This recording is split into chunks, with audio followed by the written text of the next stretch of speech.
Hey everyone, Mr. Moneyman here and welcome to my channel. So I've been investing in the stock market and the real estate market for over 10 plus years now, and I've amassed a decent amount of knowledge that I think everyone has the right to know.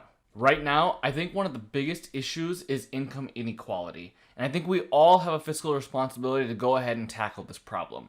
Now I know it's not something we can tackle overnight, but little by little, if everyone gets educated, I think we can tackle it together. Now, I created this channel because I truly believe we all have a right to this education.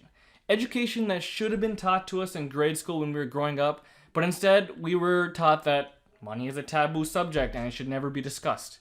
Now, while my main focus of this channel is going to be trying to get financial freedom through real estate, I'm going to be covering a number of different topics, all the way from the stock market to how you should handle debt to how you should handle your own personal finances. If you have found your way to this video or to this channel, I would just ask that you give me a subscribe and take a look at a couple of my videos because I think it could really help you on your own path to financial freedom. Now that's all I have for today. Thanks, until next time.